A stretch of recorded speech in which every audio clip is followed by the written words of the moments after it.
여러분들 이렇게 만나서 이렇게 반갑습니다. 제가 거창한데요. 제가 제목을 짓는다면 이렇게 짓지는 않겠는데 그런 제목을 맡았습니다. 그래서 뭐 제가 그냥 능력껏 이 제목에 가까운 이야기를 만들어보겠다. 뭐 사람들은 누구나 살아가면서 각자 독특한 삶의 길을 걷게 되죠. 근데 저는 우연이겠지만은 이 공부라고 하는 것과 좀 특별한 인연을 맺고 오고 있습니다. 그래서 오늘 이 자리에서는 제가 어떻게 공부를 해왔는지 또 공부에 대해서 어떤 생각을 가지고 있는지 또 뭐 그렇게 해서 뭐 얻어진 일부 결과를 가지도록 하겠습니다. 2년 전 2008년 가을에 역사 박물관에서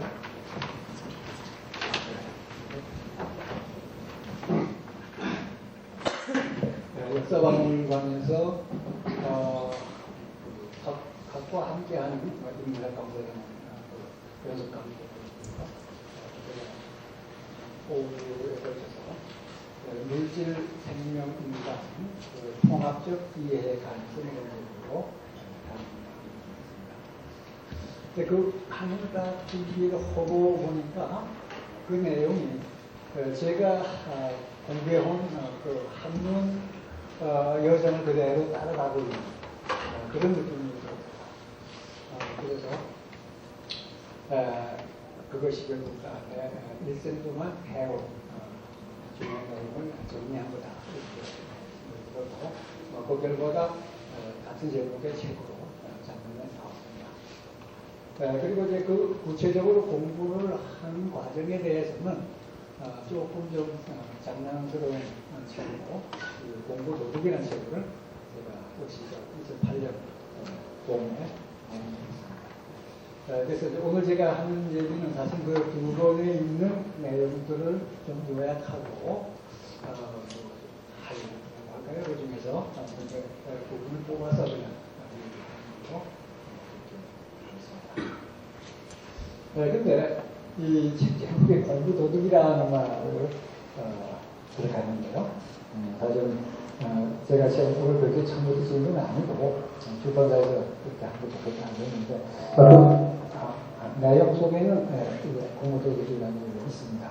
왜 공부 도둑이냐 하는 것에 대한 설명부터 약간 좀 해드리겠습니다. 뭐 우리가 다 잘 아는 유명한 세종대왕 이 사실 때 그리고 세종 다음에 문종이시죠. 그리고 그 다음에 단종 세종이시죠. 그 문종임금과 세종임금의 이종 사촌 동생이 되는 분이 단희맹이라는 분이 계세요. 그분은 유명한 문필가고 뭐 그림도 잘 그렸다고 해요. 근데 그분이 남긴 글이 꽤 여러 편 있는데 그 중에 도자석이라고 하는 글이 있습니다. 도자석이라고 하는 건 뭐냐면 도둑 아들이죠. 도둑 아들의 이야기다 그런 얘기예요. 도둑 아들을 얘기하는 시기인데 거기 보면 이런 얘기가 나옵니다. 뭐 아시는 분들 계시겠지만 이 아버지하고 아들 둘이 한 팀이 돼서 도둑을 하고 있어요. 손발이 맞아서 한쪽에 도둑질을 하는데 한 번은 큰 부잣집의 창고에 물건을 털어 들어갔어요. 그래서 이제 아들이 물건을 찾아서 도둑을 있는 동안 그 아버지 도둑이 먼저 썩 나와서 밖에서 자물쇠를 걸어버리고 그리고는 퉁퉁퉁퉁 하고 또 눈을 두드리고는 혼자 좋아하는 적이 없어요. 그러니까 이 도둑은 나머지 창고에 갇혀버린 거죠. 근데 문을 두드렸기 때문에 주인이 깼어요. 야, 이거 무슨 창고에서 무슨 소리가 나는데 혹시 도둑이 들어왔나 하고 나와보니까 자물쇠는 잠고 있단 말이죠. 도둑은 안 먹었다 하고 또 들어갔는데 근데 이 아들 도둑이 큰일 났어. 나갈 방법이 없잖아요. 그 창고에 갇혀버리기 때문에. 그래서 꾀를 낸 것이 손으로 벽을 막 긁었어요. 부득부득 긁는 소리를 내니까 주인이 쥐가 들어왔나 보다 하고서 쥐가 거기고 곳간에 누워서 해치면 안 되지 하고 다시 등불을 들고 나와서 살폈는데 그때 문 옆에 탁 숨어있다가 튀어나왔어요. 그러니 이제 도둑이 진짜 들어왔구나 하고 전 가족이 다 깨서 도둑을 잡으려고 하는데 담이 뚫려 있잖아요. 잡힐 처했는데 어두우니까 거기는 정원석 하나를 들고 연못 속에다 집어 던졌어요. 그러니까 그 사람들이 아이고 도둑이 연못에 빠졌다. 그 다음에 연못을 이렇게 돌아다니고 살피는 동안 담에 넘어서 도망갔어요. 그래서 흘려벌떡 말하자면 요행이 빠져나왔는데 이 분통이 터진다는 거예요. 왜 아버지가 나한테 이런 고생을 시키느냐 해서 도대체 날짐승이나 그 들짐승도 다 자기 새끼는 줄 아는데 아니 아버지는 무슨 특기로 나를 이렇게 고생을 시킵니까 하고 불평을 했어요. 그랬더니 그 아비로는 얘기가 남한테 배워서 얻은 것은 한계가 있지만 제 스스로 터득한 것은 그 운명이 무한하다. 그리고 그런 어려운 고문을 한번 거치면은 심지가 튼튼해지고 또 수법도 정교해진다 하고 이제 일부러 그렇게 했다는 얘기죠. 그래서 이제 그 도둑이 그 말을 듣고 막 격려를 받아서 천하 제일의 도둑이 됐다.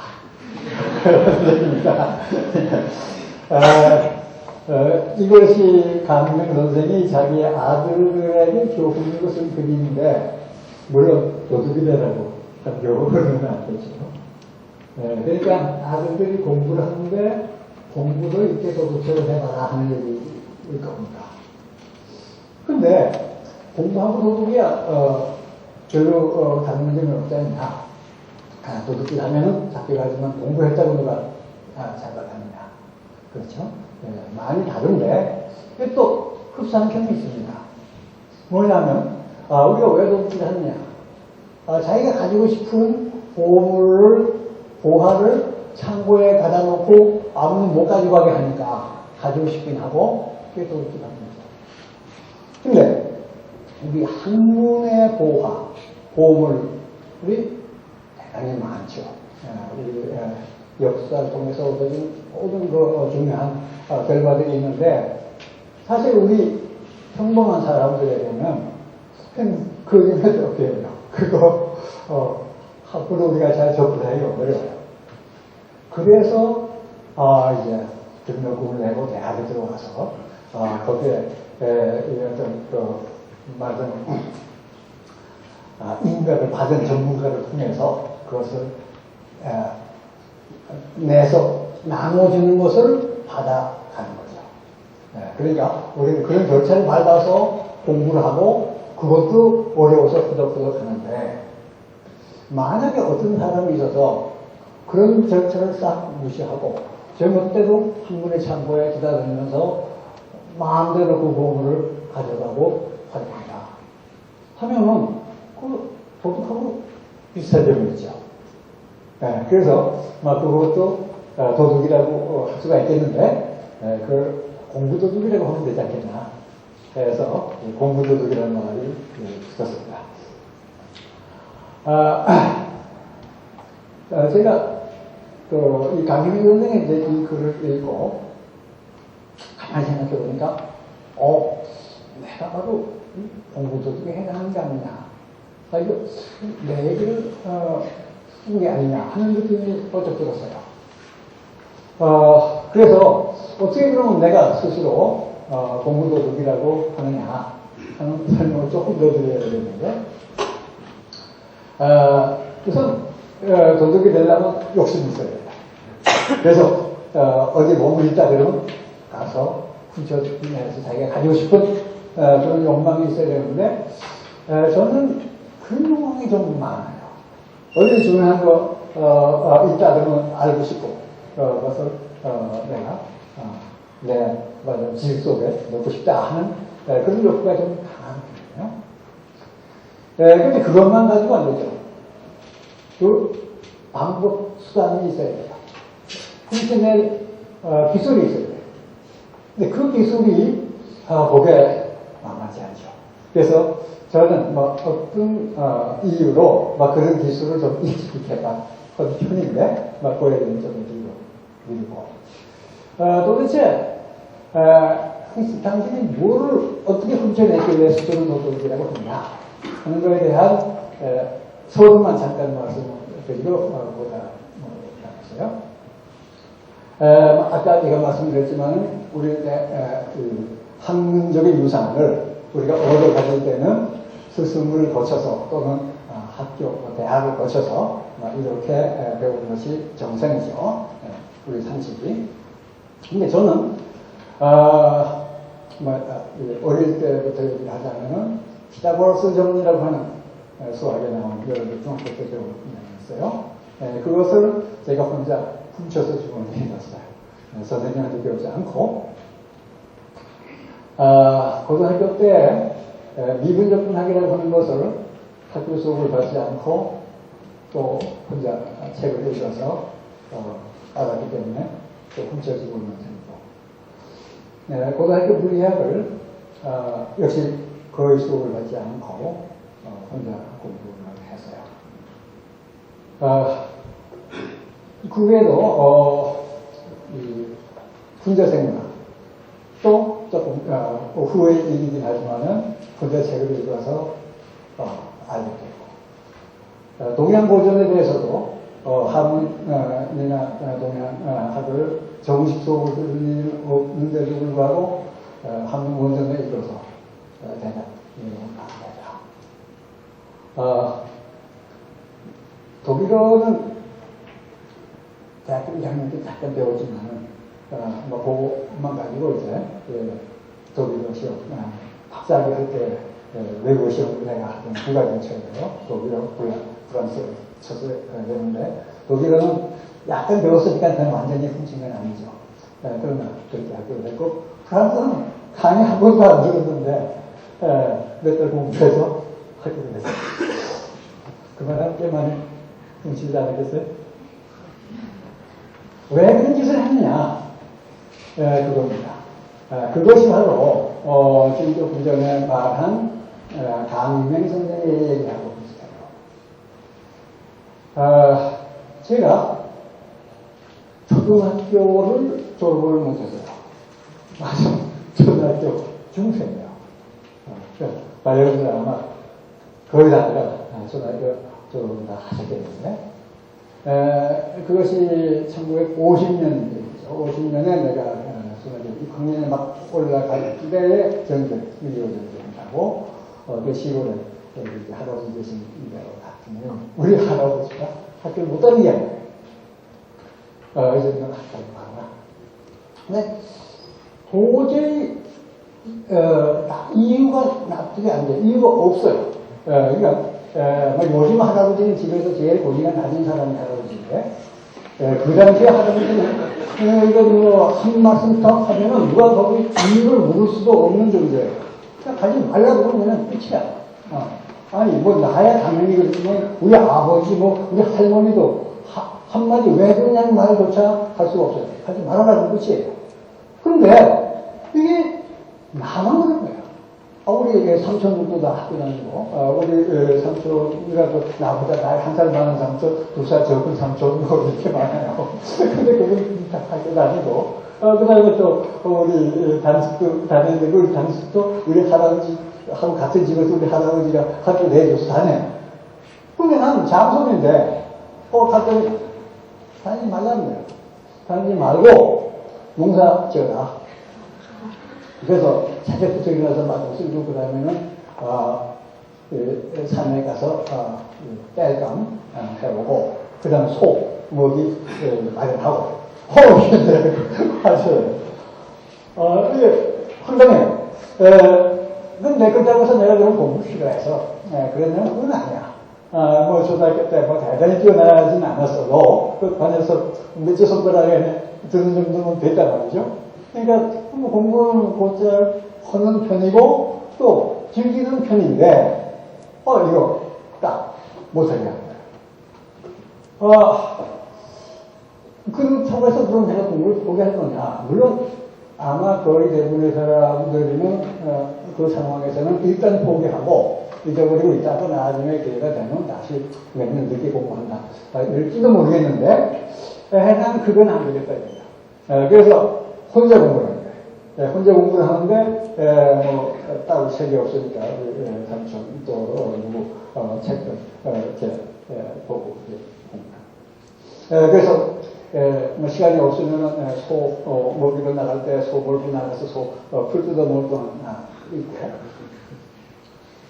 그런데 이게 문제가 있어요. 자, 책을 읽긴 읽어. 한글로 하니까 있잖아요. 근데 이게 내가 안 모르는 거야. 열 모르겠단 말이야. 그러니까 학교에서는 선생님이 책 읽어서 우리가 안다는 생각 안 해요. 선생님이 말씀해 주시면 그때 아는 거고. 선생님이 말씀 안 해줬으면 그건 아직 안 배운 거예요. 그냥 배운 거 안 배운 거가 분명하니까. 배운 거는 안 보고, 배운 거 머릿속에 기억이 나면 안 보고, 아니 모르는 거예요. 간단해. 그럼 이건 나 혼자 책을 읽는데, 이게 읽었는데 이거 내가 아는 거냐? 모르는 거냐? 이게 공부가 되는 거냐, 안 되는 거냐를 모르겠어요. 그래서, 그 다음에 이제, 이거 써보자. 해서 노트에다가 처음부터 끝까지 막 뺏겨봤어. 근데, 그럼 미련한 짓 아니에요. 뺏긴다고 해서, 알 수 있는 것도 아니고. 물론, 한 번 더 내용을 꼼꼼히 이렇게 눈을 여겨봤다는 거지. 그거 가지고도 안 돼. 그래서, 그 다음에는 안 되겠다. 아예 내가, 그 책에서는 뭐 내가 모를 얘기도 있고, 알만한 얘기도 있으니까, 내가 책의 저자라고 생각하고 내가 아는 것만 적어놔요. 내가 아는 것. 그래서 이제 내가 아는 거를 내가 적어나가는 식의 공부를 하고 있어요. 그러니까 그 다음에 어떤 일이 생기는 거 하니 이건 내가 아는 거, 이건 내가 모르는 거 하고 판정할 어떤 나도 모르는 이 기준이 생겨요. 그래서 혼자 공부해서 아는 거는 아는 거야. 그 다음에는 모르는 거는 모르는 거. 그것이, 구분이 돼. 그래서 피타고라스 정리를 봤더니 알겠단 말이에요. 그래서 그 다음에는 마당에다가 삼각형 그리고, 사각형 그리고, ABCD 해놓고서는 증명을 해보는데, 이게 재밌어요. 이게 이제 피타고라스 정리를 내가, 그렇게 해서 주머니에 넣은 거죠. 학교에서 배우지 못했으니까. 그렇게 해서, 초등학교 졸업 때가 돼서, 다른 학생들은 졸업하고 중학교 입학시험을 치는데, 그때는 중학교 입학시험이 있었어요. 특히 그 해는, 국가시험이라는 게 있어요. 모든 전국에 똑같은 시험을 치고, 각 학교에서는 그 성적을 가지고 학생의 성적등을 뽑게 되어 있는데, 나는 초등학교 졸업 못했으니까는, 응시 자격조차 없죠. 당연히, 중학교 때까지 못하고. 네. 동네에서 맨날 고등국민학교라는 게 있는데, 그냥 그저 서당지 살려요. 간판만 걸어놓고 중학교 잘 못 가는 아이들 가르치는데 그 동네 사람들 중에 몇몇 사람을 모여서 가르치는. 거기에 다녔죠. 거기에 다니면서 뭐 조금 공부를 하긴 했는데 그때 배운 거라고 하는 거는 그야말로 학교에서 배운 거는 거의 변할 것도 없고 이제 거기서도 내가 공부를 하면 혼자 하는 그런 상황이 됐어요. 그러다가 2학년 2학기가 중학교 2학년 2학기가 된 무렵에 이제 그 아버지가 도저히 안 되겠다. 다시 나가서 내 교육을 위해서는 또 다시 나가야겠다 하고 다시 나와서 충청도 요즘 감곡이라 해서 고속도로에 이름이 있는데 아시가 있는데 그 동네에 와서 우리 아버지는 그 토목 기사였어요. 그래서 저수지 만들고 수로 공사하는 그런 기술자였는데 거기 가서 내가 중학교 2학년 2학기에 편입을 했어요.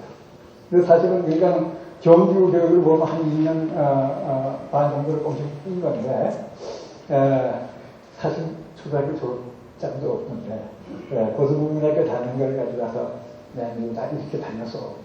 그러니까 설마 중학교도 졸업 안 했겠지 하는 거는 모르고 그거만 보고 성적이 되게 안 되니까 한번 시험을 쳐라. 그래서 무슨 이상한 시험을 한번 쳐요. 그게 뭐 어떻게 썼는지 모르지만 일단 합격을 시켜주면서 너 그런 학교 다니다 왔으니까 까딱 잘못하면 닥치하는 거야. 알았어. 하고 우리 담임 선생님도 직분에 나한테 배우고 그런 기억을 받았죠, 내가. 그래서 2학년 2학기에 편입을 했는데 다행히 납치는 안 하고 그 학기마다 우등생이 됐어요. 그 다음에 다시 3학년 1년을 다녔는데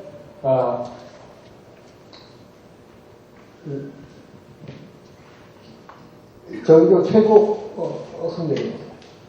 근데 학교에 와서 다시 공부를 해보니까 어떤 문제가 있는 거 아니? 수학은 내가 혼자 공부한 정도 하고 비슷하게 갔어요.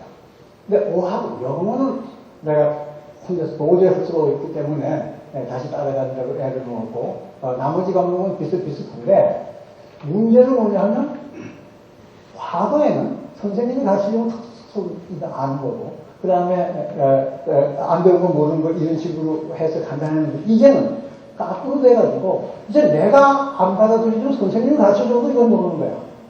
그러니까 내가 기준이 돼가지고 선생님이 가르쳐줘도 틀려내고 어떤 거는 받아들이고 이렇게 되거든요. 그러니까 어떤 과목은 아주 좋아지고 어떤 과목은 아주 싫어져. 예를 들어서 생물학 같은 거는 아예 그냥 질색이야. 그건 뭐 이해할 것도 없고 내 기준으로 이건 아는 게 아닌데 그걸 외워가지고 그냥 이런 식이에요. 그래서 이제 맞아 그때부터 나는 뭔가를 이해하는 거 그것이 재미가 있어가지고 그걸 향해서 공부를 하는데 그렇게 공부를 하다 보니까는 물리라는 것이 이해가 할 만한 그런 거예요. 근데 그때는 아직 물리라는 걸 배우지 않았는데 중학교 2학년 때쯤 됐어요. 이제 그거 정확하게 모르는데 도움이었는데 우리 아버지가 나한테 문제를 하나 주시는 거야. 뭐냐면 돌멩이를 10m 위에서 떨어져야 돼. 그러면은 땅에 떨어질 때까지 시간이 얼마 걸렸냐, 몇 초 걸렸냐. 이거 계산을 해요. 그런데 이제 힌트는 뭐냐면 이 속도는 점점 빨라지는데 1초 동안에 9.8m/s씩 속도가 빨라진다. 보고 알고 이거 몇 초 걸리나 찾아야 돼요. 누구 하다가 답을 맞췄어요. 그러니까 그 이제 고등학교 물리책에 나오는 거예요. 그래서 이제 이 낙하 공식이 있어가지고 툭툭 해서 데이터가 딱 나오게 돼 있는데 그리고 없이 맞은 그 공식을 만드는 과정까지를 포함해서 어쨌든 답을 했어요. 그랬더니 우리 아버지가 이거 대단한구나 칭찬을 하고 그 다음에 우리 아버지 친구 또 기사가 있는데 이분이 또 역시 나한테 칭찬을 해줘요. 근데 사실 칭찬이라는 것이 좋은데 칭찬 받을 만하지 않은 거에 칭찬을 해줘봤자 효과가 없어요. 그럼 뭐 가짜라 하는 거 본인이 아니까. 근데 나는 가만 생각해도 내가 생각해도 이게 뭐 후보 같은데 진짜 잘했다는 거야. 이게 용기를 얻었어요. 그래서 나는 앞으로 과학을 해야 된다. 이 과학이 지어야 됩니다. 그래서 고등학교를 갈 때에 과학을 하는 고등학교 요즘 고등학교가 있죠. 그때는 그거 없어요. 고등학교. 공업학교. 그래서 공업학교를 딱 지원을 했어요. 그래서 막 청주 공업고등학교 지원했는데 나중에 알고 보니까 그때는 전혀 몰랐는데 나중에 알고 보니까 이 청주고등학교라는 데가 일고 그건 좀 떨어진다는 거야. 조금 못하면 간다는 거야. 뭐 이렇게 벌써 이게 뭐가 있더라고. 난 그것도 모르고 난 여기 가야 빨리 와 그랬단 말이야. 그래서 그랬더니 내가 초등학교 다닐 때 내가 이 청주에서 잠깐 공부했는데 그때 친구가 야 네가 왜 공부를 가고 왜 내가 가면 안 돼? 그래서 갔는데 그래도 시험이 3대1이야. 3대1이고 내가 다니던 중학교에서는 그 전 해에 11명이 가서 한 명 붙고 다 떨어졌단 말이야. 공부하고 벌벌 떨어져. 나는 그때가 이제 입학시험이라는 거 쳐본 일이 없는데 입학시험을 치는데 3대1이나 된다 이거지. 제 중에 둘 떨어집니다. 그런데 발표날 담임선생님, 어떤 선생님이 나를 불러요. 갔더니 교장실로. 학생이 이번에 우리 학교 역사상 가장 좋은 성적을 학교가 했기 때문에 내가 어느 학생인지 좀 보고 싶어서 불렀다는 거야. 그러면서 지금까지는 유대가 없었지만은 입학도 먼저 했다. 그래서 입학도 문제를 받고 돈을 가지고 우리 아버지 시계를 참여했어요. 건식을 정리해놓고. 그런데 그것이 뭐냐 하면 내가 혼자 공부한 효과가 나오기 시작합니다. 그러니까 그 전까지는 그냥 그저 배운 걸 중심으로 공부했는데 이제는 내가 튕겨냈건 내지만은 일단 내가 알았다 하는 거는 이걸 확실히 아는 거예요.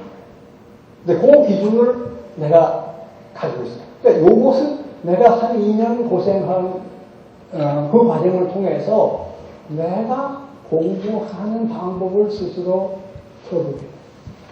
이것이 아까도 강민경 선생님, 강민경 선생이 그 아들을 고생을 시켜가지고 했던 바로 그런 것이 나한테 조절을 된 겁니다.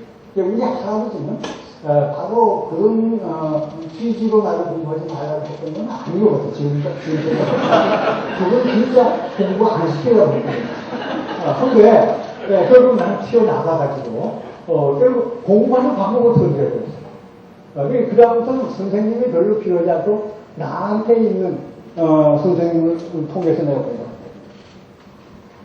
그 다음 얘기가 바로 그거예요. 딱 입학을 했더니 우리 담임 선생님이 고등학교 담임 선생님이 서울 공과대학교 금방 졸업하고 또 아주 대학이 발달한 분인데 야, 너 이 학교에서 가르쳐 주는 분만 배워도 안 되니까 너 혼자 이것 좀 공부해 하고 무조건 아침에 하나 줘요. 그런데 그것도 외국 사람이 있으면 라브라고 하는 사람이 있으면 뭐 돈을 pens습니다. 그러니까 고등학교 들어가서 그런 약간 수준이 높은 거예요. 책 한 권 요새 이거 너 하는 거 이거라고. 그래서 읽어보니까 알겠어요. 그래서 난 좀 무조건 알았다. 그러니까 알았다 몰라서 내가 이제 판정할 수가 있어요. 그래서 우리 아버지한테 내가 자랑했었는데 우리 아버지는 어떤 분이냐. 여기 한양대 37년이라고 돼 있어요. 이 37년에 아마 여기 첫 번째 교육을 받으신 분으로 알고 있어요. 그래서 그때 토목기사, 측량 배워가지고 토목기사, 그냥 9개월인가 그때 공부를 안 했어요. 그런데 물리하고 수학은 혼자 많이 공부를 하는데 미적분에 가서 걸린 거야. 미적분이라는 게 희한한 게 있는데 이건 내가 아무 공부해도 모르겠다 하고 나한테 실수를 했거든. 근데 내가 미적분 알았단 말이야. 그래서 이제 알았어. 나한테 배우세요. 그 다음에 내가 가르쳐 드렸는데 그건 별로 성공을 못했어요. 내가 아는 그 정도 가지고는 가르칠 정도까지는 안 가. 혼자 이해할 정도는 됐는데 그 성공 못했죠. 또 우리 아버지도 배우시더라고. 그런데 어쨌든 간에 그래서 내가 신이 났죠. 아버지 모르고 내가 이제 한다. 그런데 나는 이제 그때 기계과를 다녔어요. 기계과를 다녔는데 이제 대학을 공부하자 기계과를 갈 생각인데 거기 가서 물 공부해야 되는 거야. 이 학교부터 공부할 뭐 과학을 많이 가르칠 줄 알았더니 물리 선생님이 안 계셔. 뭐 계셨는데 딴 데서 가보고 그 다음에 구하지 못해요. 물리 한 번씩 3년만 가르친단 말이야? 제가 싫어하는 거. 그래서 내가 혼자 이거 하자고. 이제 물론 약간 자신이 있죠. 중학교 때 벌써 이거 하나 알았거든요. 이거 우리가 알겠어요. 그게 교과서 2권짜리인데, 산하, 쫙 물리까지 싹 다 풀었어. 굉장히 재밌는 거야. 내가 이제 더 이상 비공할 것이 아니라, 그냥 물리해야 되겠다. 그래서 아예 그냥 대학 갈 때는 물리학과로 가서 대학 가자. 그래서 이제 난 물리학으로 파괴되고 놓은 거예요. 그러니까 미적분학하고 물리학을 훔쳤죠. 아까 내가 훔쳤다고 그러지 않았어요? 바로 그런 요인도 훔쳤어요. 그런데 대학을 가고 보니까 이번엔 또 상황이 또 다른 거야. 학교에서 가르쳐주는 거 하고 내가 잘안 맞아요. 처음에는 굉장히 정말 이제 내가 하고 싶은 것만 하면 된다. 그래서 신이 나는데 수업을 듣는데 이건 잘 안 들어오고 마음에 안 들고 또 나한테는 너무 어렵기도 하고 퉁게 나가고 그래서 4년 동안 헤맸어요. 그러면서 그때 생각하기를 왜 내가 물리가 이해가 안 되니까. 이 말하자면 성적 따는 거는 별게 성적은 예를 들어서 상대성 이론 같은 거는 내가 시험을 쳐서 100점을 맞기도 했어. 근데 나는 이해가 안 됐다. 내 기준으로. 그래서 왜 이해가 안 되느냐. 철학은 몰라서 그래서 철학 강의 듣기 시작했어요. 그래서 과학 철학 무슨 철학 해가지고 철학을 지금으로 얘기하면 9.5 정도 철학했어요. 근데 철학을 해도 안 돼. 그래서 사전을 딱 졸업했는데 머릿속에 재밌는 훈련을 일어나고 굉장히 어려운 얘기도 많이 들었는데 이게 정리가 안 돼요. 그러다가 이제 졸업을 하고 이제 군대를 가는데 그때 요즘은 좀 그렇지 않지만 대학만 졸업해도 상당히 대우를 받았기 때문에 공군사관학교에서 교수 요원으로 모집을 해서 물리학 교관으로 갈 수 있는 길이 있어. 우리 선배들도 그렇게 갔어요. 가서 지원해서 갔는데 그런데 그 사이에 내가 또 에피소드가 있지만 생각하고 가르치려니까 이거 아는 게 없잖아요. 그래서 다시 내가 하는 식으로 또 하자. 그래서 책 2권을 비교적 쉬운 책, 어려운 거 유명한 책은 나한테 별로 안 돼요. 그래서 남들이 보는 이름도 못 들은 쉬운 책 몇 권을 다 골라서 그걸 쫙 읽으면서 지금까지 내가 안 가고 다 연결을 했더니 그렇게 한 4년을 가르치면서 이제 대학에서 배운 물리학을 하셨다. 근데 거기에 예외가 하나 있어요. 남자 역학이라고 하는 건 도저히 이해됩니다. 나머지는 알겠는데 양력학이라는 것이 이제 현대 물리학의 가장 심오한 양자 역학은 빼놓고 나머지는 알죠. 그래서 이제 대학원 공부를 해야 되는데 국내 대학원은 좀 그렇고 또 여러 가지 사정상 사실 지금 갑자기 또 어려워졌어요. 굉장히 어려워서 내가 지금 도와줘야 될 입장이 됐어요. 그것을 할 수 있는 방법은 외국 유학 가는 길밖에 없어. 왜 그러냐? 외국 유학 가서 조교 수당을 받으면은 우리나라 월급이 한 5배가 돼요. 조교 수당이. 그 당시에는. 그래서 내가 반 냈겠으면은 집에다가 보내드릴 수가 있다. 그 당시에 그거밖에 딴 길이 없어요. 그래서 이제 외국에 갔는데 조교 수당을 조교로 채우내고 가야 되는데, 그러려면 성적이 좋아야 되거든. 근데 내가 성적이 대학교 때 좀 옮겨가지고, 그게 썩 좋은 건 아니고, 나쁘고도 아니지만 하여간, 그래가지고 지금 부족해요. 그래서 GRE라는 시험이 있어요. 미국 대학 졸업생들이 미국 대학을 가기 위해서 치는 전국적으로 통일된 시험이 있어. 근데 그거를 치면은 미국 대학에서도 인정을 받지. 왜냐하면 자기네들이 친 시험이니까. 근데 한국에서도 그걸 칠 수가 있었어요. 8군의 브랜치가 하나 있어가지고 거기서 그 시험을 쳤는다. 근데 그 시험을 쳤더니 98%라는 상대 성적으로. 그건 뭐냐면 시험 친 사람 중에 98%가 나보다 성적이 낫다 하는 그러니까 혼자 공부하고 이제 되는 거야. 그래서 혼자 공부해서 미국 대학의 졸업생들 98%보다 나은 성적을 받았죠. 그래서 그 다음에 이제 유학에 가서 조교도 가고 집에도 좀 보내드리고 공부를 하는데 미국 가서도 마찬가지예요. 미국 가서도 거기에 이제 그 박사 과정에 들어가는 시험, 그 시험을 이제 합격을 해. 내가 가진 학교가 그래요. 그 학교는 다른 거 학점을 얼마나 따는지 이거 별로 생각하지 않고 그 시험에 합격하고 논문 쓰는 박사, 그거밖에 그 점이 없어요. 근데 그 시험이 좀 따라요. 근데 나는 역학, 전자기학, 뭐는 내가 혼자 공부했으니까 안다. 대학원 과목사 스킵하고 함작하게만 해라. 이거 내가 모르는 거다. 이제 그거 해가지고 첫 번째 시험에 합격을 하고 한 3년 반 정도 들여서 박사학위를 받았어요. 그때 이제 내 박사학위 논문이 반도체예요. 어쩌면 내가 반도체라는 주제로 박사를 한 한국 사람으로는 거의 첫 번째일 수도 있어요. 요즘 반도체하면 눈이 꼴찌거든요. 이거 돈 되는 거. 아마 내가 그 길을 갔으면은, BKT까지는 안 됐을지 몰라요. 돈을 벌었을지 모르겠어요. 근데, 반도체 다 공부하고 나니까, 그 다음에 욕심이 조금 다른 거야. 내가 이제 반도체를 이해했다. 근데, 나는 일생 동안 그냥 그런 것만 하다 말거나, 더 중요한 걸 한번 이해해보겠다. 그게 뭐냐? 생명이다. 이제 생명이라고 한번 이해해보고 싶다. 하는 생각이 들었어요. 그런데, 그때 내가 아까 잠깐 얘기했죠. 내가 중학교 고등학교 다닐 때 1시간 과목이 생명. 대학교 때는 물론 생명을 다니 1시간도 안 됐어요. 그런데 왜 내가 그런 생각을 했냐. 분자생물학이라는 책을 한번 봤더니, 와, 기가 막히게 생긴 거예요. 그러니까 그때 내 물리학의 기초가 그 생물학에 나오는 예시뿐만으로 그 바탕에 깔린 물리학적인 현상까지도 연결해서 이해할 수가 있는 단계가 됐어요. 그러니까 이 기가 막히게 생깁니다.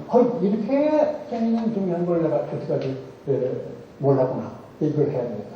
해서 이제 그 생물학 쪽으로 관심을 가졌는데 생물학의 어떤 부분을 할 바에야 물리학의 부분을 하는 거나 큰 차이 없다. 생명 자체를 한 건 아니다. 그런 생각이 들어가지고 이제 생명이란 무엇인가 하는 거에 대해서 한번 관심을 가져보기로 했어요. 그런데 그런 책도 있어요. What is Life라는 책이 있어요. 근데 그걸 쓴 사람이 누구냐? 슈레딩거라고 하는 유명한 물리학자가 있어요. 그러니까 생물학자들은 그런 거치는 걸 잘 건드리지 않아. 그 안에서 공부를 하고 물리학자 멀리서 보니까 이거 희한하다. 이거 한번 보겠다 해서 슈레딩거도 그 제목을 건드렸는데 내가 그걸 읽어봐도 나한테는 이해가 안 돼. 그래서 슈레딩거의 오디스 라이프가 아니고 내가 생각하는 오디스 라이프 한번 해보겠다. 해서 사실은 거의 방향을 바꾸다시피 했는데 물론 심지어는 아예 전공을 바꿀 생각까지 했어요. 이곳이 이제 20년 물질에 대한 20년 동안 1950년부터 70년까지 20년 동안 물질에 관한 걸 했으면 69년, 70년에 생명을 이해하는 걸로 학문적인 전환을 했습니다. 그런데 뭐 생물학자로 가지는 않고 뭐 그렇게 가수는 되고 있었지만 물리학자로 있으면서 생명을 이해하는 쪽으로 이제 그때부터 했는데 한 4, 5년 어쩜 거진 한 10년 가까이 고심을 했는데 하니까 답이 안 나와. 그러니까 물론 나 혼자 답이 안 나오는 게 아니에요. 내가 그때까지 알려진 것들을 다 뒤져봐도 어떤 답이 안 나와. 자, 이 중요한 걸 내가 꼭 알아야 되는 거예요. 왜 이게 답이 안 나오냐 하고 생각을 했더니 결론이 뭐냐면 이거는 문제 설정 자체가 잘못됐다. 근데 생명이란 무엇인가라는 질문 자체가 잘못됐다기보다도 거기에 생명이란 하는 그 생명의 개념 자체를 우리가 잘못 알고 있다 하는 것을 내가 결과적으로 알게 됐어요. 그러니까 생명을 잘못 알고 있기 때문에 그 잘못한 생명을 놓고 이것이 뭐냐고 아무리 따져봐도 답이 안 나온다. 그래서 다시 생각한 것이 원생명이라고 봐야 생명을 제대로 본다 하는 결과를 얻었어요. 그것을 얻은가 대략한 그게 한 20년. 그래서 제가 원생명이라는 개념을 제안했고 이름도 좀 이렇게 지었죠. 원생명에 대해서만 얘기하려고 한 2시간 필요한데 어쨌든 제목에도 또 원생명 이런 게 들어있기 때문에 간단히 설명을 해드려야겠어요. 그러면 생명이라는 것인가? 우리의 생명 개념이 잘못됐다고 내가 지금 얘기했죠. 그게 무슨 뜻이냐? 뭐가 잘못됐냐? 이거예요. 여러분 참 재밌는 게 뭐냐면 여러분들 생명은 다 알고 머릿속에 생명이 뭐다 하는 것을 특별 다 들어와 있잖아요. 그런데 그 생명이라는 걸 어떻게 알게 됐어요? 한번 각자 자기 속으로 한번 생각해보세요. 내가 생명이라는 걸 알고 있지. 생명이라는 걸. 근데 언제부터 내가 그렇게 알게 됐어요? 대부분이 대답을 못해요. 그런데 그 생명을 학교 선생님한테 이게 생명이다 하고 배운 것도 아니고 심지어는 국어사전이나 백과사전을 뒤져서 생명 하고서 읽어봐서 이게 생명 그렇게 안 게 아니죠. 그런데도 불구하고 여러분들 생명하고 뭐가 떠오르는 게 있어요. 희한한 거예요. 근데 사실은 생명은 아니다.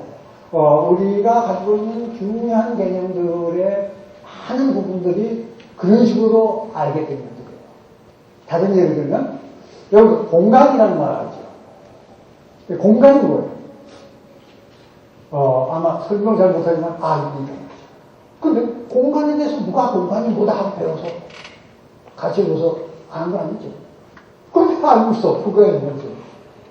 저기잖아요. 시간도 마찬가지고. 그런 것들이 많아요. 근데 시간과 공간이라는 개념이 대단히 심오한 개념이에요. 이게 공간이다. 이렇게 물건 하나가 아니죠. 공간 하면은 대단히 추상적인 거예요. 대단히 추상적인데 그 추상적인 개념을 우리가 알고 있어요. 이거는 뭐를 하냐면 우리는 누구한테 배우지 않고 혼자 성장하는 과정에서 이게 지적인 활동을 통해서 그 복잡한 개념을 스스로 만들어 가진다. 만들어 가질 뿐 아니라 서로 통한다. 남들도 그렇다. 그러니까 남들이 공간이라는 말을 쓸 때 내가 말을 가지고 가만히 주시해요. 이 사람이 이런 걸 가지고 공간이라고 하는구나. 그건 내가 생각한 이거야. 이렇게 해서 여러분들이 공간이라는 걸 아는 거예요. 생명도 마찬가지예요. 생명도 내가 머릿속에 자라면서 경험하면서 뭔가 어렴풋이 가지고 있는데 남들이 생명이라는 말을 쓸 때 그 입을 따라가지고 가만히 보니까 이렇게 쓰고 있더라 해서 알아버린 거예요. 그 조금 더 구체적으로 보면은 이런 거죠. 우리가 경험하는 과정에서 여러 가지 대상을 접하잖아요. 그 대상들이 크게 두 가지 카테고리로 나눠질 수 있어요. 그렇죠? 두 가지로 나눠져요. 어떤 거 하고 어떤 걸로 가죠. 살아있는 것, 살아있지 않은 것. 크게 분류. 근데 그걸 누가 그렇게 관리하고, 물론 이제 초등학교 때 그런 말이 더 나오기도 하지만, 그거 나오기 전에도 우리가 벌써 그렇게 하고 있는 거예요. 그래서 갈라놓고는, 그러면 이건 살아있는 것이다. 그럼 그것들을 가지고 살아있는 것이라는 하나의 그 카테고리를 묶일 때에는 무슨 이유가 있을 거 아니냐. 그러니까 그 각각이 그 살아있음에 해당하는 그 뭘 가지고 있지 않겠느냐 하는 생각을 하죠. 그래서 그것을 생명이라고 하죠. 생명이라고 하는 것을 가지고 있으면 살아있는 거고 그것이 없는 것은 살아있지 않는 거고 하고 가정을 해놓고 남들 생명을 어떻게 쓰나 하고 이렇게 보면은 남들도 그렇게 쓰더라고요. 그러니까 살아있지 않은 걸로 태어날 때 죽는다고 할 때는 생명을 잃는다고 하거든요. 바로 그렇구나. 그 살아있는 것을 나타내는 어떤 개념이다. 이렇게 알고 있죠. 그것이 우리가 알고 있는 생명 개념입니다. 그런데 그 살아있는 것이라는 관계에 참 신통하지 않느냐. 그 본질이 뭐냐 하는 것이 내 질문입니다. 그러니까 그 자체로 보면 타잖아. 정말 중요한 질문이 되는데 문제는 과연 그럼 그 우리가 생각한 그 살아있는 것이란 그 개념이 의미가 있는 적절한 개념이냐 하는 것을 우리가 다시 한번 검토해 봐야 돼요. 우리는 우리의 상식에 의하면 살아있는 것 안에는 생명이 하나씩 들어있어요. 그리고 살아있지 않은 것 여기는 생명이 없어요. 그렇죠? 그러니까 살아있는 것 중에 생명이 없어지면 살아있지 않는 것. 그런데 밖에 있는 버드나무가 있죠. 버드나무 가지 하나 딱 꺾거든요. 그 꺾인 버드나무 가지에 해도 생명이 있느냐 하고 물으면은 약간 조금 멈칫해지죠.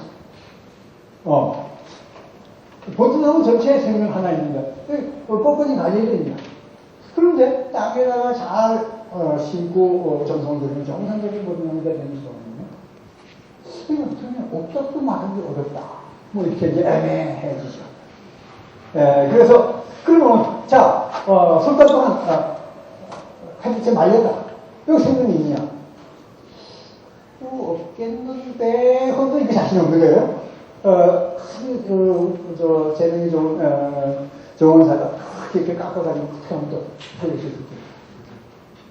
그러니까 이 생명이 있는지 이게 벌써 애매해진 거예요. 그런데 우리 상식은 생명을 가진 것이 동물, 그리고 식물에 생명이 하나씩 있는데 미생물도 있잖아요. 미생물도 그 생명 하나씩 있어야 됩니다. 미생물은 세포 하나짜리예요. 세포 하나짜리가 생명 하나씩 가지고 있는데 그럼 사람 몸은 세포가 서민들 30조 이렇게 있는 거예요. 30조의 생명이 있는 거야. 이게 좀 이상하다. 도대체 생명의 단위를 어떻게 봐야 되느냐. 난 생명 하나 있는 걸로 생각했는데 갑자기 30조 이렇게 돼요. 그러니까 이게 이제 문제가 생기는 거죠.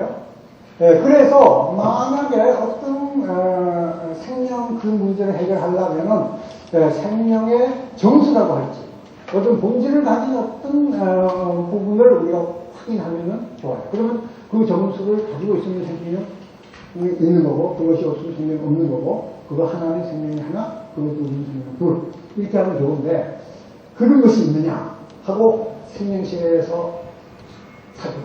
그래서 사실 생명과학자들이 생명체에서 자세히 들여봐요. 자세히 들여봐서 원자 분자 단위로 다 들여봐요. 그런데 결국 우리가 알고 있는 원자 분자들을 밖에 없어요. 그러니까 어떤 그 생명의 정수라고 할지 본질이라고 하는 것을 벌써 찾기가 대단히 어려운데 가장 가깝다고 하는 걸 하나 찾는다면은 DNA 세트를 해요. 여기 DNA 얘기 많이 하죠. 생명체를 형성하는 설계도에 해당한다 하는 얘기를 해요. 정보. 그러니까 DNA가 그나마 생명의 정수에 가까운 거예요. 그런데 DNA조차도 고립시켜 놓으면 그 자체로서 생명이 가지고 있는 아무 특성도 없고 생명 아닌 것이 가지고 있는 모든 특성을 가지고 있어요. 그게 이게 생명의 정수라고 하죠. 그 사는 것이 어떻게 되느냐. 그래서 현대 생명사상가들이 합의하는 바에 의하면 이 생명이라고 하는 것은 생명체 안에 어느 특정 부위에 있는 것이 아니라 또 어떤 그 안에 어떤 특별한 정수가 있는 것이 아니고 그것을 구성하고 있는 평범한 많은 물질들이 정교한 짜임을 구성해서 그 시스템 속에 나타나는 현상이다. 이렇게 이야기합니다. 그러니까 생명체를 구성하고 있는 물론 그것도 굉장히 정교하게 모이죠. 모였을 때에 그 전체로서 나타난다. 이것이 이제 우리가 지금 인정하는 거예요. 여기까지는 많은 사람들이 인정하고 큰 문제가 없는데 그 다음의 문제예요. 그러면 뭐가 얼마만큼 모이면 생명이 됩니다. 그 문제죠. 그러니까 다시 말하면 생명이라고 하는 것은 바이 데피니션 그러한 것이 모여서 그 안에 우리가 볼 때의 생명 현상이라는 것이 나타나면 생명인 거고 그런 것이 안 나타나면 생명이 아닌 거죠. 그러니까 어떤 것이 모였을 때 그 안에서 우리가 생명이라고 부르는 어떤 현상이 나타나기 위해서 뭐가 어떻게 모여야 되느냐 하는 질문이 나와요. 그런데 그 질문은 예를 들어서 박테리아는 생명이 되느냐 박테리아 정도는 생명이냐 하면은 아니다. 왜 아니냐 박테리아만 가지고 생명이 안 되기 때문에 그렇죠? 박테리아만 가지고는 살아있지 못해요. 박테리아가 생명이 되는 것은 숨도 쉬어야 되고 물도 들락날락 해야 되고 에너지도 들락날락 해야 박테리아가 생명이 되는 거지 박테리아만은 안 됩니다. DNA만은 생명이 안 되는 거예요. 그러면 사람 몸은 생명이냐? 어때요? 아니다. 우리가 아무것도 없는 진공에 던져진다. 여러분 10분 동안 던져지겠다고 여기 지금 자원할 사람 있어요? 진공 속에 진공 견딜 수 없어요. 생명으로서 못해요. 그러니까 우리가 살아있다고 하는 것도 사실은 우리가 지구상에 공기가 있고 물도 있고 적정한 온도도 있고 에너지의 흐름이 있는 이 안에 모이는 걸 가정하고 우리가 살아있다고 그러지 그거 아니면 안 돼요. 그러니까 우리만 가지고 생명이냐. 그러면 어디까지 가면 생명이냐. 그러면 이제 이것까지 있으면 생명이라고 하는 바운더를 우리가 설정할 수가 있고 이제는 그거 밖에 어떤 것이 더 있느냐 없느냐에 무관하게 이것만 있으면 생명이다 하는 그 경계를 우리가 생각할 필요가 있어요. 그것을 우리가 뭐라고 부르냐. 그 대단히 중요한 개념이죠. 왜냐하면 그것이 되면 살아있게 되고 그건 생명이 나타나게 되고 그것이 미처 안 되면 생명이 안 되는 그런 중요한 기준입니다. 그런데 거기에 대해서 사람들이 생각을 하게 되지 없는 것. 그래서 그것은 지칭하고 거기에 대해서 명칭을 붙여놓은 사람이 없어요. 그래서 홀속히 내가 이름을 지었죠. 온생명. 그러니까 아까 내가 온생명을 부르는데 그걸 온생명이라고 한다. 그러니까 온생명이라고 하는 것은 생명이 되기 위한 최소의 단위다. 그러니까 온생명이 안 되면 생명이 안 되고 그러니까 온생명이 되면 이제 생명이 되는 그런 거죠. 그래서 생명은 온생명을 봐야 합니다. 온생명에 의해서 생명이 나타나는 거지. 우리가 지금까지 생각한 것은 나는 그 부분에서는 생명이라고 해요. 우리가 생각했던 토끼 한 마리, 소나무 한 그루 또는 박테리 하나, 사람 한 사람. 이것은 온 생명 안에서 온 생명의 나머지 부분과 연결이 됨으로써 생명 활동이 생명이 가능한 그런 존재가 있다. 그런데 그것을 놓고 그 안에 생명이 있다고 살피려고 하니까 가능한 것이에요. 그래서 생명은 온 생명을 봐야 된다. 그럼 온 생명은 어떻게 해야 돼야 온 생명이냐? 이게 이제 정말 중요한 문제죠.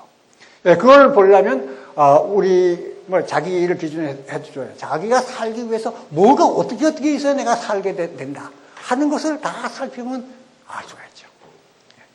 그러니까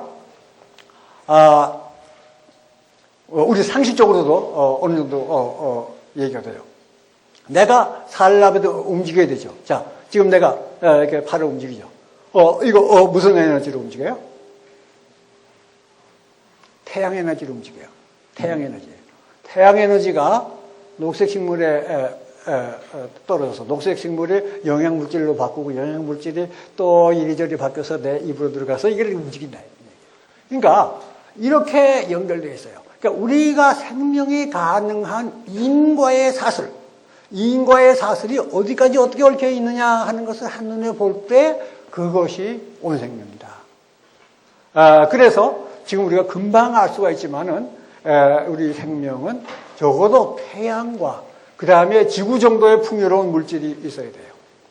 그리고 이것이 우리가 현재 알고 있는 이런 생명이 되기 위해서는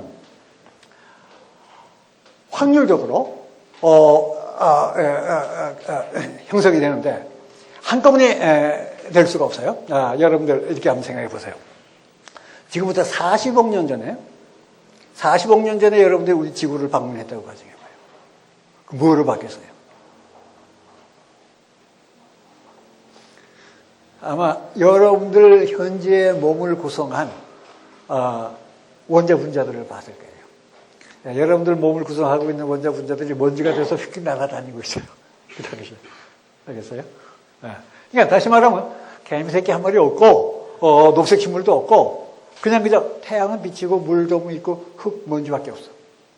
그런데 40억 년을 지나서 지금 보면 이것이 그동안에 어떻게 희한하게 전부 이렇게 뭉쳐서 살아있는 사람도 되고 토끼도 되고 소나무도 된다. 이것이 어째서 그렇게 가능하냐 하는 것을 이해를 해야 생명을 이해하는 거예요. 그것은 이제 쉽게 얘기하면 이래요. 태양에서부터 에너지가 와서 연력학 개입법칙이라는 것이 있어요. 그래서 원래 고립된 계에서는 있는 질서는 깨질 수는 있어도 없는 질서가 생겨날 수는 없다. 여러분들이 예를 들어서 냄비에다가 글자 하나 쓰고 뚜껑 닫고 흔들면 어떻게 돼요? 글자가 지워지긴 해도 내가 오래 흔든다고 해서 없던 글자가 생겨나지는 않죠. 바로 이게 연력학 제2법칙이에요. 그것이 확률적으로 그렇게 성립하게 돼 있어요. 그런데 지금 어떻게 해서 이 지구상에는 우리 사람같이 이런 정말 기막힌 높은 질서를 가진 존재들이 생겨났느냐? 이것은 지구가 고립계가 아니기 때문에 태양에서부터 에너지가 오기 때문에 그리고 태양은 뜨겁고 지구가 차가워야 돼요. 그렇게 되면은 그런 질서가 생겨날 가능성이 있어요. 그래서 그 가능성 때문에 있을 수는 있는데 어떤 과정을 밟아서 있게 되느냐. 요거까지 이해를 해야 되는데 그것은 이래요. 태양이 오면은 이런 에너지가 흐름이 있으면 맞으면 요동이 생겨요. 이렇게 흔들림이 생겨요. 요동이 생기면 우연히 작은 질서가 생겨날 수 있어요. 작은 질서라고 하는 거는 우연히 잠깐 생겨났다가 불안정하기 때문에 얼마 시간이 지나면 깨지는 이런 것들이에요. 그런 것이 생겨나는데 그런 우연에 의해서 살아있는 사람이 생길 가능성은 없어요. 하지만 그것이 어떤 기능을 가지는 것이 있을 수가 있는 거니 자기하고 비슷한 것을 만드는 기능을 가진 가장 간단한 시스템이 우연히 생겨날 가능성이 있다. 그러니까 그 자체 총괄적 기능을 지닌 국소질서는 생겨날 수가 있어요. 아주 간단한 몇 개 분자인데 그거 생겨나면은 그 옆에 있는 다른 물질 때문에 그것이 옆에다가 영향을 줘서 또 자기 비슷한 것을 그렇게 만드는 데 도움을 주는 이런 것은 있을 수가 있어요. 그래서 만약에 그것이 수명이 있어요. 대개 수명은 확률적으로 예를 들어서 일주일 지나면 확률적으로 깨지게 돼 있지만 한 3일 만에 옆에 있는 거에다가 그런 어떤 기능을 해서 또 만들 수 있는 그런 기능을 가진 것이 일단 생겨나면 그때는 상황이 전혀 달라져. 하나 만들어지면 그 다음에는 일주일 후면은 그 자체는 깨지지만 두 개가 남죠. 또 이것이 또 일주일 더 지나면 그 둘은 깨지지만은 네 개가 되죠. 또 둘씩 만들었으니까. 그렇게 되면 그 다음에는 8개, 16개, 32 막 올라가죠. 기하급수. 해서 지구 전체의 물질이 그러한 상황을 허용하는 만큼 만들어지고는 그 다음에는 이제 깨지는 것만큼 새로 생기죠. 그냥 한 번 만들어지면 계속 가는 거예요. 물론 하나가 가는 게 아니고 하나는 다 깨지지만 또 비슷한 게 계속 나오는 거예요. 그런데 그걸로 끝나는 것이 아니라 그 비슷한 것이 또 서로 만나서 한 차원 높은 자체 총괄적 국소질서가 생겨나면 그리고 또 시간이 지나면 또 그게 둘, 넷, 여덟 되면서 그 다음에 두 겹으로 생겨요. 이런 것이 뭐 1000년 또는 만년에 한 번씩 생기더라도 한 번 생기면 있는 거야. 이것이 몇십억 년이 지나면 수십, 수천, 뭐 어쩌면 수만 번 변하죠. 그렇게 되면 결과가 어떻게 되느냐? 어떻게 되겠어요? 이런 사람들이 된단 말이야. 우리들이 자체 총회적 기능을 지닌 국소 질서예요. 그랬어요? 그러니까 우리들도 우리가 스스로 된 게 아니라 우리 부모가 있어서 우리가 된 거고, 또 우리가 있어서 또 다음 세대가 또 있을 거예요. 근데 물론 요즘은 그게 조금 더 정교해져서 혼자 하는 것이 아니라 두 사람 만나가지고 어떻게 하는 이런 쪽으로 갔지만, 물론 아직도 미생물들은 또 그렇지 않은 생물도 있죠. 뭐 그거는 중요한 것이 아니고 어쨌든 기본적으로 그런 거예요. 그래서 우리가 지금 현재 생명이다 하고 하는 존재가 나타나기 위해서 이 시간으로 우리 지구 정도의 풍요로운 물질과 태양에서 도는 에너지의 흐름 정도를 감안하면 몇십억 년이 지나야 우리 같은 존재가 나와요. 그러니까 우리 한 사람 나오기 위해서 몇십억 년의 뜸을 들여야 돼요. 그렇지 않고는 나올 수 없어. 그러니까 우리 생명이, 우리 온 생명이라고 하는 것은 적어도 태양 지구 규모에서 우리가 생각하는 규모, 형태의 생명이 되기 위해서는 몇십억 년의, 뭐라고 그럴까, 성장 과정이 필요한 거예요. 그래서 온생이 돼요. 이 전체를 한눈에 보는 것이, 이게 온생명이에요. 온생명의 공간적, 시간적 규모가 그렇다. 그 안에, 자체 종교적 국소 질서 하나하나를 놓고 우리는 요게 생명이다, 요게 생명이다 했었다, 이런 얘기죠. 그거 하나가 만들어지기 위해서 이렇게 연결이 되고, 금방 얘기했지만 그거 하나가 잠시 생존하기 위해서도 서로 연결을 가지고 있어야 돼요. 녹색 식물이 없으면 내가 팔을 흔들지를 못하잖아요. 이렇게 묶여있는 이거를 우리는 보지를 못하고 나 생명만 보고 생명의 본질을 찾겠다고 하는 것이 얼마나 어리석었냐 이거죠. 그래서 이제 생명은 온 생명을 보고 온 생명 안에서 각각의 나 생명들이 어떻게 연결되어 있다. 이것을 봐야 생명을 이해한다. 이렇게 볼 때에 그 안에 사람이라고 하는 것이 있는데, 나는 이제 아까 얘기했지만은 나는 물리학적인 배경을 가지고 생명을 이해하고 싶다 해서 온 생명의 구조를 보고서 대충 생명이 이해됐다고 나는 생각을 해요. 그거 이전까지는 생명을 나는 이해 못했다고 봤는데 지금은 생명을 이해했는데 어느 단계까지 이해를 했는 거 아니? 물리학적인 기관과 연결해서 적어도 생명의 물질적인 측면은 이렇게 해서 이해가 된다. 그러니까 물리학적으로 가능하고 또 유일한 과정을 거쳐서 이렇게 될 수밖에 없다. 이렇게까지 돼요. 근데 여기까지 따라와 보니까 묘한 문제가 하나 걸려요. 야, 이 생명 속에는 적어도 물리학으로는 도저히 이해할 수 없는 뭐가 하나 있다. 정말 신기한 게 하나 있어요. 그게 뭐냐? 나라고 하는 존재다 이거야. 주체. 물리학에서 나라는 게 없어요. 이 속에 나라는 걸 찾는 추리든가 방식 그런 거 없어요. 그러니까 물리학에서는 그 물질적인 질서. 그러니까 이건 확실해. 내가 팔을 흔들죠. 틀림없이 이건 물리학 법칙에 의해서 흔들어요. 내가 에너지를 안 가지면 이거 못 흔들어요. 그리고 물리 법칙이 이걸 다 지금 허용하기 때문에 흔드는데 나는 내가 흔들고 싶으면 흔든다 이게. 이 두 가지가 같이 가고 있어요. 근데 이 나라고 하는 게 뭐냐? 요것은 정말 놀라운 거예요. 여러분들이 다 그건 알고 있죠. 주체를 다 가지고 내가 내 삶을 살아가는 이 주체들 아니에요? 이것이 우리 그 생명 속에서 나오는 거예요. 아마 내 생각에 초기에 아주 단순한 자체 종말적 국소 질서 속에는 그런 것이 없었을 거예요.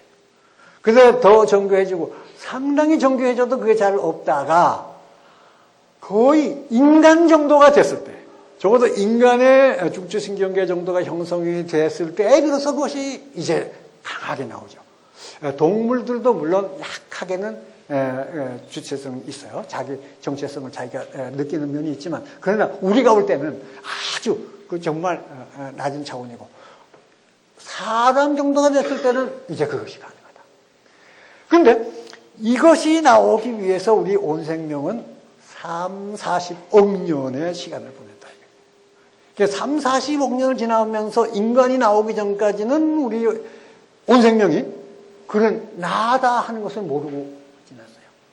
그런데 인간이 나오면서 우리 온 생명이 자기 정체성을 느끼게 됐어. 맞아. 주체성을 가지게 됐대요. 온 생명이.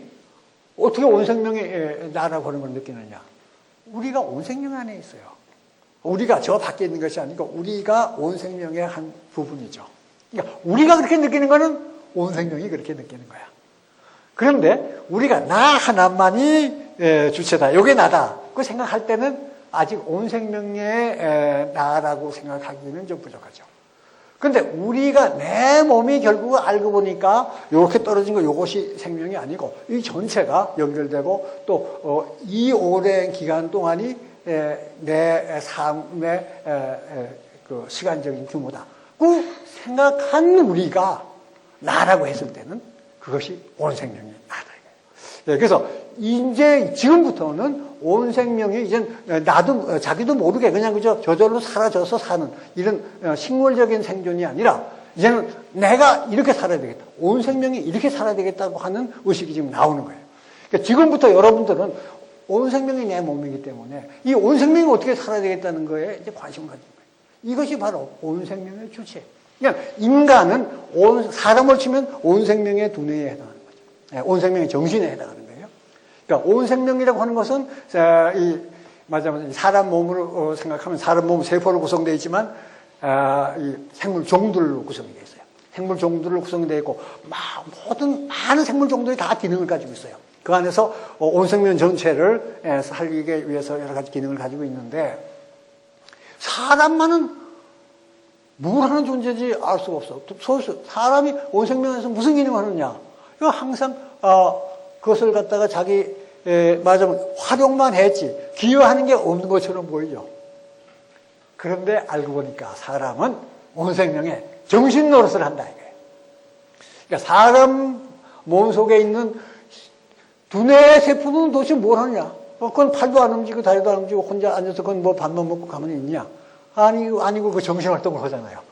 그래서 말하자면 이 의식을 가진 정신을 가진 사람이 되는 거나 마찬가지로 우리 인간이 있어서 온 생명이 의식을 가진 존재가 되는 그러한 존재가 바로 우리들이에요. 그런데 여기서 이제 한 가지 중요한 점은 그러한 온 생명이 신체가 과연 건강하냐 하는 문제가 있어요. 온 생명에 건강 문제가 발생하는데 온 생명은 하나의 생명이고 어떤 면에서는 굉장히 취약한 생명일 수도 있어요. 만약에 태양 같은 천체가 지구 주변에서 한번 터지면은 우리 온 생명이 없어지는 거야. 그러니까 사실은 우리 온 생명이 크다고 해서 이건 영구히 생존하리라는 보장이 없어요. 그러니까 당연히 건강할 수도 있고 병들 수도 있어요. 그리고 온 생명의 역사를 보면은 한 106번 큰 어려움을 겪었어요. 거의 대부분 외부에서부터 큰 천체가 와서 충돌해서 상당히 많은 생물종들이 멸종한 역사를 가지고 있죠. 이건 온 생명 역사에서 보면 외상을 입은 거야. 여기도 상처가 하나 나고 여기도 상처가 하나 나고. 근데 어떻게 다시 회복이 돼서 지금까지 살아왔는데 지금은 그런 것이 없는데도 불구하고 병적인 상황이 됐어요. 맞으면 이 내과적인 어떤 병이 들어버린 거예요. 이게 어떤 병이 들었냐? 뭐 우리 알겠지만은 열이 나잖아요. 열이 나. 지금 이 지구 온난화가 바로 거예요. 병들면 열 나죠. 지금 온생에 바로 열이 나고 그 다음에 오염이 돼요. 맞으면 건강한 사람의 혈액은 깨끗한데 건강하지 못한 사람의 혈액에 문제가 있죠. 우리 온 생명의 혈액이라고 할 수 있는 대기와 물 이게 많이 오염이 돼요. 또 처리하기 어려운 쓰레기가 있어요. 사람 몸을 치면은 고름이 고이는 거예요. 건강한 몸에는 고름이 없죠. 근데 고름이 고인다. 쓰레기가 있다. 이게 병든 증조죠. 40억 년 동안 쓰레기가 없었어요. 놀랍죠? 그 많은 생물종들이 살아왔음에도 불구하고 심지어는 우리 눈에 띄는 시체 하나 잘 보기 어려워요. 왜냐하면 벌써 그거 생기기 전에 벌써 다 깨끗하게 처리하는 시스템이 다 되어 있었던 거예요. 이게 건강한 우리 생태계였는데 요즘은 그렇지 못하다. 가장 그 결정적인 거는 지금 굉장히 빠른 속도로 생물종들이 멸종하고 있어요. 그러니까 새로 생겨나는 거 또 멸종하는 것이 이게 비슷비슷하게 이렇게 비슷하게 돼서 이것이 유지가 되는데 지금은 1000대 1 하나 새로 만들어지는 것에 비해서 1000개가 멸종을 하는 거예요. 그리고 어떤 추정에 의하면은 지금까지 요즘 멸종하는 속도로 가면 앞으로 한 2000년이 지나면은 지구상에 살아있는 생물종이 없다는 얘기가 돼요. 그런데 이 온 생명의 생리와 사람 생리를 비교해 보면은 온 생명은 수명이 사람 수명의 최소한 억배예요. 내가 지금 30억, 40억 얘기했죠. 거기 억만 띄면은 30, 40이 돼요. 보통 사람의 나이 비슷한 거죠. 그리고 앞으로 5, 60억 년 우리 태양계에서 생존할 수 있어요. 왜냐하면 태양의 수명이 한 5, 60억 년이 남아있어요. 그러니까 3, 40대가 앞으로 요즘 100세를 내다 보니까 한 50세 더 산다 하는 거하고 비슷한 거예요. 물론 그 후에는 어떻게 될 거냐. 그 후에는 장담 못하죠. 장담 못하는데 50억 년을 우리 온 생명이 건강하게 앞으로 더 산다 그러면 그때는 아마 또 다른 태양이 있으니까 그때는 무슨 방법이 나올 거예요. 어쨌든 이 50억 년 파라다이스 같은 이 지구상에서 우리가 생존을 해야 되는데 몇천 년 만에 끝날 수 있다는 얘기는 무슨 얘기냐. 수명이 사람 수명하고 비교해 보세요. 1억으로 나누면 사람 나이에 해당하는데 지금 35세 된 사람이 지금 건강이 이상해서 가서 신체 검사를 했더니 당신 세포가 막 죽어갑니다. 이 속도로 죽으면은 2000년, 그걸 1억으로 나누면 얼마가 되겠어요? 내가 계산해 보니까는 10분 30초. 앞으로 10분 30초에는 살아있는 세포가 하나도 없네요. 이런 진단이 지금 나오고 있어요. 지금 엄청난 문제죠. 근데 이게 왜 이러냐? 인간이라고 하는 특정 생물종이 없었더라면은 이 일이 없었을 거예요. 그러니까 인간이 지금 뭔가를 우리가 잘못하고 있는 거예요. 그러니까 말하자면 우리 사람 몸에서 이 암세포가 있어가지고 이 생리를 교란시켜서 결국 생존을 어렵게 만드는 것을 우리가 잘 알죠. 그게 암이라는 질병인데 비슷한 거예요. 인간이 이상적으로 갑자기 폭발적으로 이 생태계를 뒤흔들어서 이것을 지금 이렇게 만들고 있다. 그러니까 조금 전에 얘기했는데 인간은 온 생명의 정신에 해당하는 바로 온 생명의 아주 중추에 해당하는 존재임에도 불구하고 역기능을 해서 온 생명의 생리를 건강을 망치고 있다. 이 두 가지를 함께 하고 있어요. 아주 아이러니죠. 이것이 지금 같이 가고 있는데 이것 어느 쪽이 우세하냐에 따라 가지고 이 온 생명의 미래는 암담할 수도 있고 또는 새로운 가능성이 열릴 수도 있어요. 만약 건강만 제대로 유지하고 인간이 앞으로 이제 정신적인 어떤 발전을 한다 그러면 정말 놀라운 어떤 것이 돼가는 변화의 과정인데 이게 지금 아주 결정적인 위기에 놓여 있다. 그런데 우리는 바로 그 위기 때에 딱 태어나서 우리가 살고 있는 거야. 그러니까 지금 여러분 한 사람 한 사람들이 이걸 어떻게 하냐에 따라서 우리 온 생명이 정말 몇십억 년의 수명을 위해서 끝내버릴 수도 있고 몇십억 년을 더 놀라운 어떤 새로운 존재로 나갈 수도 있는 이 상황에 있는데 그 상황에 우리가 앉아 있는 거예요.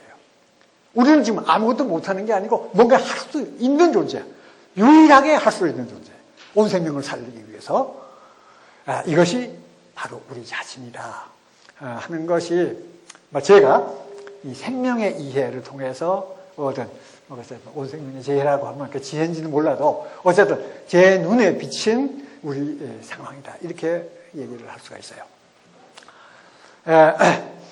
거기까지 일단 제 공부한 내용의 소개를 하고 이제 시간이 많지 않아서 간단히 이 공부에 대한 얘기를 제가 마무리하고 끝내겠는데요. 그래서 아까 말씀드린 것처럼 제가 이제 그 생명에 대해서 처음에 분자생물학을 공부를 하기 시작해서 생명에 대한 이런 생각을 하고 그 다음에는 바로 생명 안에서 인간이라고 하는 것이 어떤 존재냐 하는 것을 제가 다시 살펴보기 때문에 그게 다시 처음에 생각했던 철학이라든가 또는 우리 동양에서는 또 우리 인간을 어떻게 봤느냐 해서 동양 고전을 또 한번 살펴봤고 그리고 이제 지금은 이러한 인간이 우리 알미라고 하는 것을 어떻게 만들어 나가느냐 맞아요. 그 양자역학이라고 하는 것은 아까 처음에 얘기했지만 도저히 이해하기 어렵다고 그랬는데 이 양자역학이 이해하기 어려운 이유는 양자역학을 이해하기 위해서는 인간을 먼저 이해를 해야 돼요. 인간을 다시 이해를 하고 다시 그걸 봐야 되는데 우리는 그걸 이해를 못하고 양자역학 자체만 먼저 우리가 우연히 알아냈어요. 이해를 못하고 쓰기만 하고 있었던 건데 이제 인간을 통해서 양자역학을 다시 이해하는 순환 과정 한 바퀴 돌아온 과정에 놓이게 됐어요. 이렇게 돼서 우리는 그러니까 이제는 온 생명 안에서 우리 낫생명으로서 어떻게 살아야 될 거냐. 이것은 나는 이제 이것을 알고 보니까 낫생명으로서의 나라고 하는 것은 사실은 그렇게 중요한 것이 아니에요. 내가 온 생명이기 때문에 여러분들이 다 온 생명이기 때문에 여러분들은 온 생명이 꺼지지 않는 한 여러분들은 죽지 않는 거예요. 그럼 뭐냐? 여러분들은 온 생명 안에서 잠시 현역으로 뛰고 있는 거야. 낫생명으로서 잠깐 몇십 년 동안 현역으로 뛰고 있어요. 이건 나는 뭐에 해당한다고 부르는 거 아니? 릴레이 게임. 릴레이 게임에 우리는 온 생명이라고 하는 릴레이 팀이에요. 팀인데 여러분들은 지금 이 시기에 너 나가서 지금 뛰어 하고서 바튼 하나씩 가지고 지금 뛰고 있는 거야. 그게 이제 잠깐 뛰고 넘겨주고 다시 온 생명 속에 들어가서 이제 쉬는 거죠. 이런 구조예요. 근데 여기에 책임이 있다. 지금 이 시기에 뛰고 있는 우리가, 이게 대단히 중요한, 이중 역할을 맡아서요. 이것이 이제 제가 온 생명을 통해서 내 삶에 대한 어떤 이해를 추구한 내용이에요. 그래서 그렇게 우리가 우리 삶을 해석해 보면 재미가 있겠고. 그리고 이제 아까 다시 이제 공부에 대한 이야기 마무리 하자면은 사실 저가 처음부터 공부를 어떻게 해야 된다 또는 공부라는 것이 뭐다 하는 거에 대해서 무슨 뚜렷한 생각을 가지고 공부한 건 아니에요. 근데 우연히 아까도 얘기했지만은 우연히 발로 채이다 보니까 남들하고는 다른 길을 거치다 보니까는 공부에 대해서도 조금 다른 생각을 했어요. 다시 말하면 뒤늦게 공부에 대해서 조금 깨달은 바가 또 있어서 그것만 조금 말씀을 드리겠는데 우리는 공부에 대해서 두 가지 커다란 미신을 가지고 있다. 근데 그 미신은 뭐냐면 소위 따로 있다라고 하는 미신이에요. 따로 있다 귀신을 가지고 있어요. 이게 뭐냐? 우리는 공부하는 재능이 따로 있다. 이렇게 생각해요. 사람마다 공부하는 재능이 다르다 이렇게 봐요. 근데 내가 살펴본 결과는 아니다 이거죠. 사람의 기본적인 지능은 같아요. 우리의 두뇌 구조라든가 이 생리적인 것은 거의 차이가 없어요. 그런데 또 결국 그리고 여러분들이 아까 얘기했지만 물리학을 전혀 모르는 사람도 시간 공간 개념을 가지고 있고 아무한테도 배우지 않아도 생명에 대해서 우리가 개념을 가졌고 많은 것 중요한 우리가 가진 모든 중요한 것은 우리가 다 거의 비슷하게 또 자기도 모르게 하고 있어요. 단지 우리가 학문이라는 이름으로 하는 데 가서는 차이가 나는데 그 이유는 이제 다시 얘기를 하겠고요. 그래서 공부하는 재능이 따로 있다는 것이 아니다. 기본적으로는 같다. 이거고.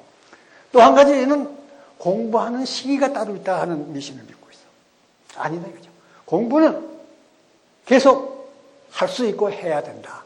만약 어느 시기에 공부를 안 하면 그때는 정신적인 지적인 자신은 이미 죽은 거고 물리적인 자기만 살아있는 거다. 이렇게 나는 생각해요. 그래서 난 지금 70이 넘었지만은 계속 공부를 하는데 그래야 지적으로 살아있다. 그래서 그래 아니다. 그리고 항상 자기 위에 계속 올라가는 거죠. 그러니까 나는 시기를 놓쳤다. 물론 젊은 시기에 많이 못했을 수 있어요. 그렇다고 해서 안 하면 더 떨어지는 거예요. 거기서라도 올라갈 수가 있다. 그래서 그것이 우리가 공부에 대한 미신이라고 생각해요. 그런데도 불구하고 실제로 공부하는 데 많은 차이가 있다. 그것은 다 두 가지 이유예요. 공부를 어떻게 하느냐 하는 데 대해서 차이인데, 첫째 내가 아까 얘기했지만 공부는 내 힘으로 한다.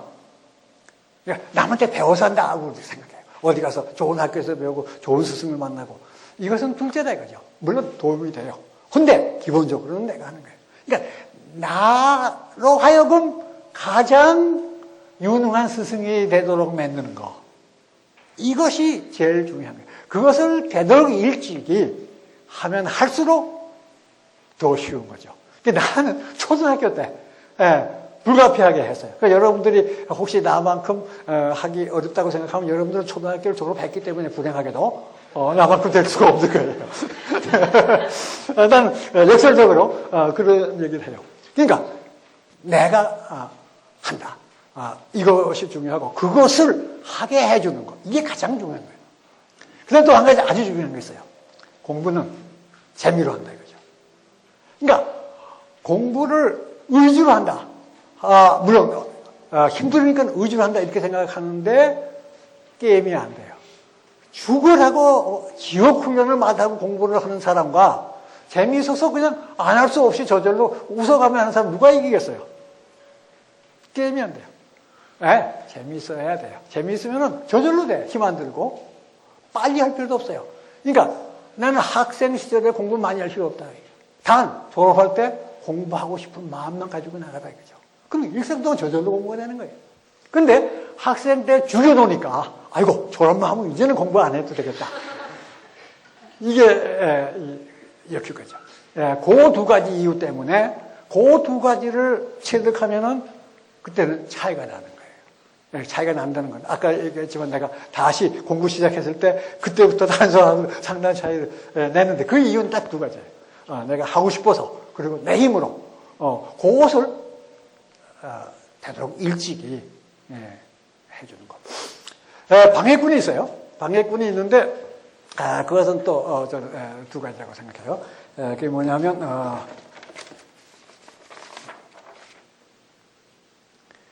경쟁 만능주의. 경쟁. 물론 공부도 경쟁을 해서 좀 더 재미있게 할 수 있어요. 야, 네가 더 잘해, 내가 더 잘해. 물론 사람은 경쟁 심리가 있으니까 그걸 자극해서 공부에 도움을 줄 수 있는데 그것은 거기까지. 그러니까 재미로 경쟁을 하는 데까지는 좋아요. 그것이 정말 승부, 진검승부가 되고 죽느냐 사느냐로 가면은 공부처럼 지겨운 게 없어요. 그렇게 돼요. 그래서 그건 방해꾼이다 이거죠. 그래서 경쟁 만능주의를 공부에 적용한다면 이건 반드시 실패다. 그 다음에는 성과 지상주의, 성적 또는 업적. 이거 공부하고 관계없는 거예요. 공부는 성과를 위해서 하는 게 아니에요. 이미 성과는 있어요. 벌써 인류가 만들어 놓은 그것을 내가 누리는 거지, 공부는. 내가 누리는 건데, 누리다가 부족하면 내가 기여할 수가 있지. 기여를 위해서 하는 게 아니야. 내가 누리는 게 제일 중요해. 누리면서, 그 다음에 하다 보면, 빈 공간이 있으니까, 나라도 채워둬야 되겠다. 이렇게 되는 건데, 성과만을 목표로 시키면은, 이것은 잘못 가는 거죠. 그래서 학생들한테는 성적을 생각하는 거. 성적은 나는 꼭 꼴찌를 좀 하겠다. 근데 왜 꼴찌를 하는데 꼴찌가 안 돼? 좀 이런 기분으로 공부를 해야 그 다음에 그게 진짜 공부예요. 근데 이거 몇 등 올라가겠다, 몇 등 올라가겠다 하면은 그것 때문에 공부가 방해가 돼. 정말 공부를 하다가 시험 때가 딱 오면은 내가 이걸 생각을 깊이 할 수가 없어요. 왜 이거 시간 생각하는 동안에 시험에 더 나오는 걸 먼저 해야 되니까 이걸 커트하고 한다. 이게 굉장히 나쁜 부담을 주는 거예요. 그래서 나는 아까 얘기했지만 시험만 치면은 결과적으로는 성적을 나도 모르게 놀라운 성적을 늘 받았어요. 막 거의 틀림없이. 근데 내가 그럼 시험을 즐겼느냐? 전혀 아니에요. 정말 시험 싫어했어요. 나뿐이 아니고 아인슈타인도 똑같은 얘기를 해요. 아인슈타인이 지금과 같은 이런 시험 제도가 있는 데서 학문을 한 사람이 나온다는 건 나는 이해 못한다. 아인슈타인 자신은 대학에서 시험 2번 있었대요. 2학년 말에 중간시험이 있고 4학년 졸업시험 딱 둘 쳤는데 4학년 졸업시험 치고는 1년 동안 책을 안 봤다는 거예요. 하도 공부가 싫어서. 그러니까 아인슈타인도 시험이라는 걸 그렇게 싫어했다 이거예요. 그러니까 그런 시험을 우리한테 강요한다 이거는 정말 문제가 있는 거죠. 그리고 요즘은 이제 성과주의. 그래서 이제 학생만 아니고 교수도 죽여줘요. 교수도. 논문 몇 편, 노벨상, 그래서 그냥 교수들이 찌들어서 지금 하더냐. 나는 이때, 정년퇴직을 하고 나니까 이렇게 시원할 수가 없어요. 아이고, 내가 지금 다시 교수가 되면, 아이고, 이걸 어떡하느냐. 내가 하고 싶은 공부 마음대로 못하고. 이렇게 돼요.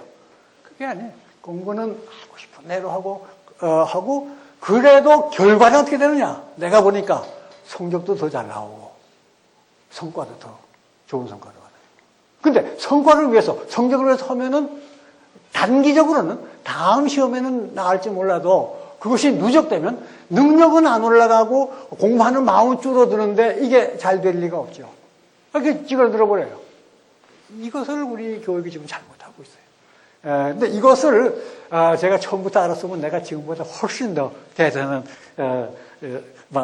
공부도 하고 업적을 냈겠는데 나도 이걸 몰랐어요. 나도 지금 여러분들 생각하고 있는 그런 공부 생각, 비슷한 생각을 해왔는데 지나고 가만히 보니까 그렇더라고요. 그래서 지금 다시 공부한다면 나는 또 이런 걸 더 하겠어요.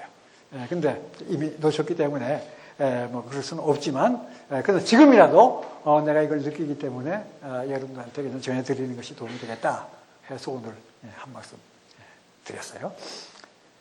시간이 많이 갔는데 혹시 질문이나 있으면